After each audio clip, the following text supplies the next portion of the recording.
Hi guys, Tommy here from Easy Buyers Agent. Here at Easy Buyers Agent, we buy the right property for our clients. First of all, I just would like to thank you all. Thank you so much for your time to visit our webinar. I really value your time, so we will keep this short and sharp. Thank you once again for coming. Thank you so much. Before we get started, let me just introduce myself. My name is Tommy, and I'm the principal consultant here at Easy Buyers Agent. I've had more than 10-year experience in property investing and have helped friends and families along the way to purchase properties. One thing that gets me very motivated to start this business is simply by how many people close to me who have simply gone blindly with property investing. We have all heard that property can make you rich. It can lead you to financial freedom and all that. But the thing is this, right? There are a lot more that goes into it. There are a lot more that goes into it. And a lot of my close friends and relatives and families, including myself, have actually lost money in property. Instead of making money, buying into the promise that property can make me rich, instead I have actually lost money simply because of lack of knowledge and understanding of how the game is played. So this is why I started this business. That is to help people buying the right property. You see, the money is always made in the purchase. Always. You can never make a gold out of a turd. You can never make a gold out of a turd. This is why it's really important for you all who are watching. Make sure you buy the right property in the first place. Whether you want to buy and hold, renovate, build, subdivide, you have to start with the right property in the first place. So anyway, that's just a little bit about me. I currently own 5 properties worth more than $2 million, and I'm in the process of acquiring a few more. In this opportunity, I want to share with you my experience so that all of us, you and I, can become a better investor. I've heard a lot of scream regarding property prices that are too expensive, which then drive a lot of people away from the property market, especially if you are a first home buyer. If you're in the millennials generation or younger, most likely you're no longer interested in owning your own place. You know what? There will always be a new first home buyer area, which prices are very affordable, except they are all often located way too far from the CBD, which a lot of jobs are located. The bad news is this: property prices can never go back to what it was 20 to 30 years ago. Yes, there will always be correction in the market, just like during the mining downturn, but be ensured that it will never go back to what it was before. And it will eventually bounce back, right? From the downturn, it will eventually bounce back. And when it bounces back, it will bounce back even higher than before. Therefore, if you are a first home buyer and you're hoping to save enough money from salary alone to be able to afford buying a house close to CBD, think again. I actually might agree with you on this in the sense that let's just not be interested in property in the first place because we can never afford it, right? It might never happen for you, might never happen for us because our salary growth can never catch up with the property prices. Put it this way, if you're lucky enough and your boss is super kind, he would be able to increase your salary by 5% annually, right? If you get a 5% increase on your salary, be really grateful because it means you have a good boss. The problem is this though, house prices increase by 8 to 10% on average. So unless you create a startup company which is then valued at billions of dollars, your salary can never catch up with the property prices. Therefore, what's the solution to this? The solution is this: you don't fight swords with knife, you fight swords with swords. Your salary can never increase faster than property price. Therefore, you have to use property as your weapon. Fight property price increase with a property, right? There is still hope for all of us, guys. Don't worry, but we have to use the right strategy, right? We have to fight property price increase with a property. So here comes rentvesting. Here comes rentvesting. Some of you might ask, what the heck is rentvesting? Rentvesting means you rent and invest at the same time. While owner-occupier invests in the house they're living in, right? Invest, so to speak, so they buy a house and live in it, just like myself. A rentvestor rents, and buys an investment property that is then rented out, positive cash flowing, etc., etc. So you get all this tax benefit and whatnot. Yes, you might rent, but you still own an investment property that which then you can then get a capital growth and all that, right? What you might ask me, are you for real, Tommy? So now you tell me that I need to even spend my hard-earned money renting. That's like money down the drain. I used to have the same line of thinking until I actually do my calculation, right? In all honesty though, just like I mentioned earlier, I actually live in my own house right now and still paying mortgage on it. So you might think I'm not doing what I preach here. The thing is this: we've been living in our house, me and my wife, for more than 8 years, right? So we really can't be bothered to move out to a new place. However, had we had the time to do it all over again, we would have rent-vested starting from at the very beginning. We would have saved more and we would have been able to purchase even more properties. All right. So here are some few facts about owner occupying property. Let's just talk about owner occupying a property, the advantages and disadvantages. The advantages are obviously it's your house. You can do whatever you like, right? You can call it my home, and there is no place like home, is there? But there are the only advantages, right? The disadvantages, check this out. The house you're living in is actually a liability and not an asset. What? Really? Yeah. How come? You can't get any tax deductions at all. You can't claim it against anything, right? And plus, if you only own one house, by the time it increases in value, so does the other properties. So you're never better off unless you sell and buy in a lesser class area. Do you get what I mean? So if you only own one house, you buy, let's say, this nice $800,000 house, right? And let's say in, I don't know, 20 years time, it increases its value, it doubles its value to like $1.6 million. So does the other properties that you want to buy at the time, right? Everything would have gone up in prices. So the only way for you to get better off is just you sell your $1.6 million house and you trade it with a a cheaper house, meaning that you are actually downgrading, whether it's in an area that is might be lesser class area, suburb, right? Or you actually downgrade the size and all that. So you're actually not better off. This is why the house you're living in is actually a liability. Okay, the next one is with the amount of mortgage interest you're paying, you would have been able to live in a nicer suburb. Think about it. Had the amount of mortgage interest you're paying, had you rented, you would have been able to live in a nicer suburb. The next one is temptation on spending, temptation of spending, right, on your house is just really high because it's your house, it's your home, you want to make it your home. So the temptation on spending on it is too much.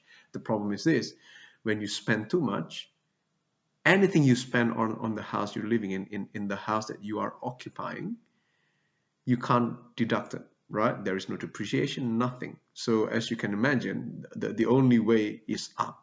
That's for the cost, I mean, right? And finally, you pay for all expenses: maintenance, water rate, land tax, etc., etc. Anything that breaks, you have to change it, you can't deduct it, nothing. Okay, now how about renting? Few facts about renting. Advantages. Like I said before, with the same amount of money you would have paid for interest on a home loan, you can actually rent in a nicer suburb, right? Less running costs. After all, it's not your house, so why would you spend too much on it? The vendor or owner pays for all maintenance. If water tap breaks or roof leaking, then the owner has to replace it for you, not you. Okay. Some of the disadvantages though: no certainty. What happens if the rent is not extended? Then you have to move out again, right? You have to change place again. So yeah, that's not convenient. No pride or novelty value, right? You can still tell your friends that you live in a house facing the ocean, but heck, it's a rental, right? I mean, no pride in that. Oh, of course you can afford, a house facing the ocean. Is because you're renting. Everybody can do that. So there you go. You can't do too much stuff on the house. But why would you anyway, right? So you can't, let's say you want to put a picture on the wall, like you can't put a nail on the wall and stuff without getting permission from the owner. So it's not too free in that regard. You have to make sure you keep it clean and not trashing it, right? Otherwise you might get kicked out. And obviously the last one is money down the drain. It's like rent money is just money down the drain. So having learned a little about, owner occupying versus renting, in this webinar, I actually want to go through with you my financial calculation on rent vesting versus owner occupying and which one actually gives better return on our money. After all, we are in this webinar talking about wealth and not personal ego. We're not talking about the emotional value of having a house, your own house and whatnot, but we're talking about money and the return on our money. All right, so might as well run through some numbers. All right, here we go. All right, what I have here is my calculator on rent vesting, right? Compared that to an owner occupying, which I'm going to show you next. But some of you might have seen this calculator before. This is part of my cash flow calculation, which if you haven't seen this before, I strongly recommend you watch my webinar on calculating cash flow for your investment property, which I have put the link down below. All right, but anyway, this is my rent vesting calculator. As you can see, rent vesting, as I said before, it means that I rent and I buy an investment property instead. Okay, so instead of buying a house for me to live in, I rent and I buy an investment property instead. So this is just my investment property calculation here, right? Rent per week, I get 450 bucks for my investment property. Okay, the build price, the purchase price, the land and the build. So this is home and land package. Okay, land price 190 grand, build price 200 grand. Okay, and this time I am actually putting in 20% deposit, meaning that I have 80% borrowing. Okay, so my borrowing is sitting at $312,000 out of the 390 value. All right, sitting at that. No LMI that I need to pay because it's a 20% deposit, and these are my upfront costs. All right, easy buyer's agent fee as well, and the deposit needed is $98,500. So that's the borrowing deposit plus all these costs. Okay, let's just quickly run through the expenses. Okay, annual interest out of the borrowing amount, okay, at 4% is sitting at 12,480. Rates, insurance, property manager, maintenance, 2 times letting fee, vacancy rates. All right, so my total annual expenses is $23,124. But this is the great thing. This is the great thing, right? Check this out. I am actually positively gearing this property, right? Not only am I getting a positive cash flow, I am actually positively geared straight away. What it means is my annual expenses is actually less than the rent I'm getting. All right, the rent I'm getting is 23,400 and annual expenses is sitting at 23,124. So I am actually positively gearing straight away with my investment property, right? So as you can see here, this is my tax positioning, right? Depreciation, tax return on depreciation, tax return on the gearing. Obviously, I need to pay more tax, right? Because I am positively geared, so I need to pay more tax there. So that's my tax that I need to pay, right? And finally, the tax return on the holding cost. In total, this is my tax return for the first year, 10,310.4, and on the subsequent years, I get 2,000 and something, 2,100. So my cash flow is sitting at, obviously for the first year, due to all deductions, I get the most tax return on the first year, but on the subsequent years, because I am getting positive gearing plus these tax deductions, right? I actually get so great cash flow here, positive cash flow on my investment property, right? Check this out, $2,394 upwards, right? How great is that? So let's just do this now. Now, this is my personal rent, okay? Remember, this is rent vesting. It means that I have to rent, right? I am renting at $400 a week myself. It means annually I am paying $20,000, 800 worth of rent. That's for the first year. And as you can see, I put an inflation rate here, right? So as you can imagine, rent price will go up every year by inflation rate. I assume that. Okay, so the next year and the next year, um, etc., etc., rent prices keep going up. All right, but check this out. Today's price on the first year I finished building the property. Obviously, it is valued at the purchase price, which is $390,000.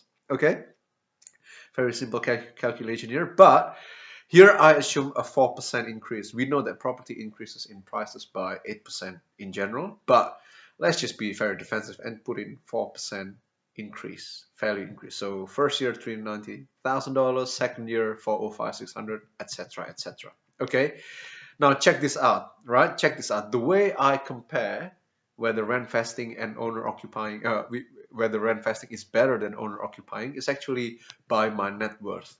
Okay, my net worth. What is my net worth? Net worth is very simple. It's basically how much you're worth as a person financially. Okay, net worth is calculated by how much asset you have. Subtract that with how much borrowing or how much loan you have on your asset. Okay, your salary is your asset, for example, right? Your investment property is your asset. Um, so let's say your investment property is worth $390,000, right? Minus the loan that I have, okay? Um, $312,000. Okay, so that's my net worth. My net worth is 390 minus 312, which is $78,000 for this property. Does that make sense? But because I am renting, therefore, the rent that I'm paying, 20,800, is actually, I need to subtract that. That's why my net worth is not $78,000. It's actually 78,000 minus 20,800. Does that make sense? Because I rent, so this is actually my liability, so to speak. Therefore, my net worth is actually sitting at 67,786.4. So this is basically the calculation of the property price, right? Minus personal rent and plus cash flow, because the cash flow is an income for me. Therefore, it adds to my net worth. Does that make sense? I hope you're following. Okay, and as you can see here, every year my net worth grows as the property grows in value. Remember, because every single time the property grows in value, so does my net worth. Does that make sense? Same with the rent, my personal rent. I need to include that. I need to subtract my net worth with the personal rent. Okay, so as you can see here, I hope this makes sense for you. My net worth on the first year is $68,000, and then it just keeps going up as the property price goes up, right? And at the end of 15 years, my net worth is sitting at 338,418.5, meaning that I only, if I only have this one investment property and I'm not buying anymore, at the end of the 15 years, given a 4% increase on the property price, my net worth is sitting at that, right? And then plus my salary and whatnot. Okay, so very simple calculation, very simple calculation. And I'm going to do the same now with owner occupier calculation, right? And see, and I actually want to see which one is better, right? In terms of net worth, am I going to be richer or am I going to be poorer by doing Rentvesting versus owner occupying? All right, let's check this out. Okay, so this is now my owner occupying calculator. All right, very simple. As you can see, I am buying exactly the same house as my investment property, except I choose to live in it now. So instead of renting it, instead of making it an investment property, I choose to live in it, right? It means that I receive no rent. As you can see, it's all zeros, okay? But very similar calculation, 20% deposit, 20% deposit, so 80% borrowing, okay? All these upfront costs. All right, now check this out. These are my running costs, okay? Annual interest I need to pay, rates I need to pay, insurance I need to pay, property manager I don't need to pay because I don't rent it out, so obviously there is no property management fee. Maintenance is the same, all right? No letting fees, no vacancy rate because I live in it. Okay, so my running expenses is sitting at $18,480. All right, this is if I live in the house, and it means I am fully negatively geared at the full price, because obviously I don't get any rent. Okay, as you can see here, no tax benefit whatsoever, all zeros, meaning my cash flow is sitting at minus 18,480. Basically, my gearing is, my cash flow is negative 18,480, right? However, because I live in it, it means I save $400 a week, right? So this is my positive, I wouldn't say positive cash flow, but this is the amount of money I would have saved because I'm not renting. Remember, I'm not renting, so I save $400 a week. As you can see here, right? This is how much I save. All right. And had I rented, it means that every week I have to pay $400, and every single year it would have increased in prices, rent price, right? So it means that I actually can save this much every single year because I'm not renting. Does that make sense? Okay, so let's check out the numbers. Let's check out the net worth. Okay, today's price, again, 390, assuming the property price, the property that I'm living in, the price increases by 4%. Okay, therefore my net worth, all right, is sitting at this. For the first year, it's sitting at 80,320, but as the year goes by, all right, every single year goes by, the property increases in price, and deduct this with the cash flow and the money I save from renting. All right, this is my net worth, right? At the end of the 15th year, I am sitting at 311,524.7, which is actually less than the Rentvesting. Let me show you. Okay, so here down below, I'm going back to my Rentvesting calculator now. The difference, I put this line, this is the difference of this figure, right? Comparing the Rentvesting calculation and owner occupier. As you can see here, only on my first year am I actually worse off, right? The difference is, had I owner occupied, my net worth is actually more owning the house, right?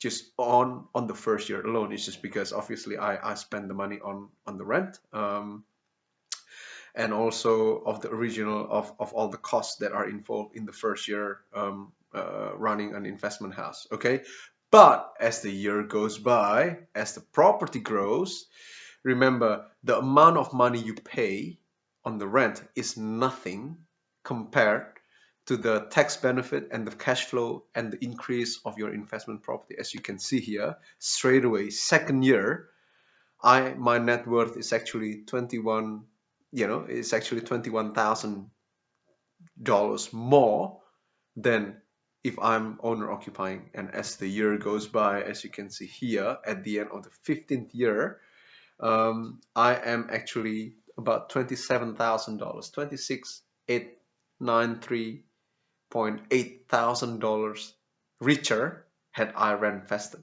Had I rentvested, I would be richer. Do you know the reason why? The reason is this.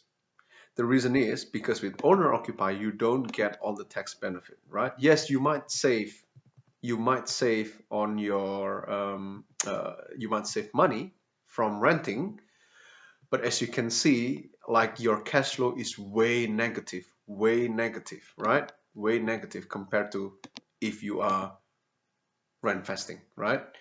Eventually your rent price is not comparable with the increase on the property price and the positive cash flow you're getting. So as you can see here, you are actually richer. You are actually richer by doing rentvesting. Okay, so this is how much money you can actually save. This is how much money you actually save. $21,000 every single year at least. You are saving $21,000, which you can put that down had you saved this money, right? In the third year, you could have bought another investment property. That's if you are rentvesting. But remember, guys, I never stop saying this, you have to buy the right property for your investment property, right? Otherwise, you can't get this nice cash flow, okay? But as you can see here, yeah, I mean, rentvesting seems to be better. Like, as far as financial position, comparing apples to apples, comparing it to owner occupying, I think rent vesting actually makes you richer.